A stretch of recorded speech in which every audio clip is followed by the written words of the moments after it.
I have a confession to make. I've been hiding behind my business.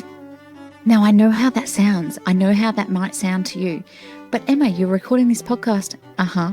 Emma, you run awesome events. Emma, you've been in business for a long time. I know. See, here's the thing. I actually don't like being the center of attention. I know that sounds weird. I'm sure that there's some business owners out there who feel exactly the same way, and this is for you. Here's what I did to hide. I have had this podcast for almost 5 years, I think it is. And for 4 of those years, guess what I did? I had guests on the podcast. It was so awesome. I got to amplify someone else's business. I got to ask questions because I'm a good question asker.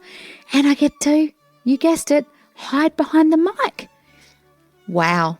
When I run events, I have people that help me with events, which is amazing. And I try very hard to get on and off stage as quickly as possible. If you have ever been to an event, you'll see me do this.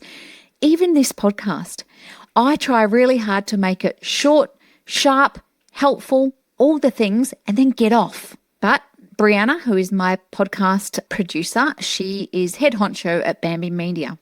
Her and I had a very honest conversation. And she said to me, Emma, people need to see who you are. You see, I've got this dilemma about people seeing who I am and me oversharing, or me sharing in a way that actually doesn't serve my audience. And I've been talking a lot recently about how do you show up in a way that is really you. Of course, my podcast is really me. I run this thing. And also serve your audience and not do stories that are just self-serving. Now, I'm about to tell you a story, right? I was recently in Western Australia for Serena's 50th birthday, and I thought to myself, her husband might ask me to make a speech. I'll write one in my head so that I'm ready to go. 2 hours. 2 hours I sit there working through the story and thinking to myself, no, that's just a story that's funny to her and me. No, that's just a story that's funny to me. No, that's just a story that's funny to her and me. And I was racked with trying to think about how would I say some amazing things about my amazing sister and business bestie. She is our business manager and she's been in the business for 7 years. I've only been going for 8. And she is the yin to my yang, the kit to my cat, and I really struggled to put something together. 1, knowing I was going to be in the spotlight, and 2, that was so focused on her. And I think we've all been there, yeah, where we're putting content out and we're like, does this serve our audience or is this just serving me? And I always want it to be about, I want to serve my audience. Does that sound cliched? Probably. Here's the thing though. I see so many women doing the same thing. So even if you think about business development, oh yeah, I'm doing business development. How are you doing business development? I'm creating content. Or I'm talking to my clients via text message. Or I'm providing a service and that's taking up all my time. I can't possibly show up to an event. It outworks in so many ways, doesn't it? But if I can show up, oh my goodness, anyone can show up. Now, I am an introvert. I know that's going to sound funny. I'm also in human design and generator. And so people plug in and kind of get their energy, but also I need to be on my own to get my own energy. And recently I was listening to a group of women talk about all the reasons as to why they couldn't do the thing. And I thought to myself, I'm not going to give myself the excuse that I'm an introvert, therefore I can't do A, B, and C. No, I'm an introvert, therefore I can use my energy in this way. And here's what I need to recoup that energy. Because here's the thing, here's what I know. We are in this interesting place. Some would call it a trust recession. I would say we're in this really interesting place where people don't have the same level of trust as they did. Personally, professionally, in business, in corporate, it's just not there. And guess what hiding does? Hiding amplifies that. So we have to stop hiding behind our content, stop hiding behind our laptops, and stop hiding whatever it is that we are hiding. Because if our clients, our audience, our target market cannot see us, there's very small chances of them liking us. There's a very small chance of them knowing us. And there's certainly not a chance of them trusting us to deliver a result to them. Am I making sense? Sometimes I speak gobbledygook and I realise that. I'm really glad that Brianna's not on this call with me because right now she would be cracking up at me. Thank you, Brianna. And so I want to ask you this. What's the cost for you of not showing up? Is there a cost? Because there's many people who are going through their business, they're plodding along, they're like, yeah, I'll show up when I feel like it, I'll show up when I need to, I'll show up when I need business. There are times that you should be showing up. I feel like you need to have some kind of plan to show up really consistently. We're very consistent. If you're listening to this through your ears, please know we've got a YouTube channel now, and please jump on that and watch my face. I am showing up in all the places.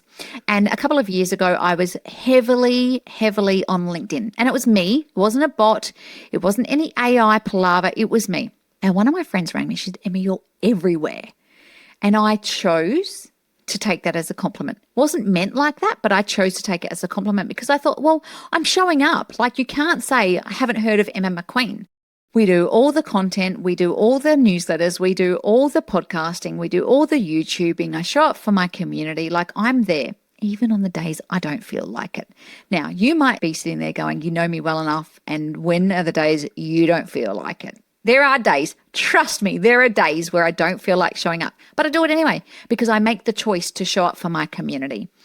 I think that's the other thing about at the moment, everyone's talking about how do we make this more personal? How do we personalize this? How to create a community? How do we bring people together? How do we connect people when we show up? My go-getter days are a terrific example of that. Everyone shows up. Everyone loves a day out. I'm up there trying as quickly as I can to get off the stage. And last go-getter day, I said to one of the attendees, oh, I just hate public speaking. They're like, what? I'm like, I know, but I do it for my community because it's going to serve the community. And she was like, you shouldn't hate that. I'm like, well, that's who I am. But I'm learning to reframe that. I like showing up for my community. I like showing up for my one-on-one clients. I like showing up for my Thriving Human. I like showing up for Go-Getters Days. I like showing up to events that I don't run. Oh my goodness, I went to an event last week. It was an amazing event run by Our Village, which used to be St Kilda Mums. It was their charity event for lunch. 460 women in the room. Actually, probably 455 because there was a few blokes there. And do you know what I loved? I loved that everyone was showing up, making a day of it. I mean, some were mums gone wild, let's be honest. But I showed up. I didn't have to organise anything. It wasn't my event. I could come and go as I pleased. It was awesome. I didn't have to do that, but it totally filled my bucket. And that's what I want to say. I want to say that when you show up, unexpected things happen. I had the most joyful afternoon. I danced my little heart out. Incidentally, I was wearing the right shoes, chose to wear sneakers instead of heels. Every other person looked like they were wearing heels, and I was very happy with my choice. Not to brag, just saying sneakers is it in a bit. I love them. And I danced my heart out. I felt like I had beautiful conversations, showed up in a way that was authentic to me, and had a great day. And beautiful things happened from that. So I guess the question that I want to ask you is, are you showing up in a way that you need to be for your community? And I think over time that can change as well. Or are you hiding behind your computer? Is this your permission slip to show up in a way that works for you? I don't know. Just some thoughts. Love to hear what you think. If you've got a biz buddy who's like not showing up right at the minute and they need to show up, send them this. Say, Emma McQueen has this. Send them this. Send it to your biz buddies and let us know how you're going to show up or how you might be showing up differently.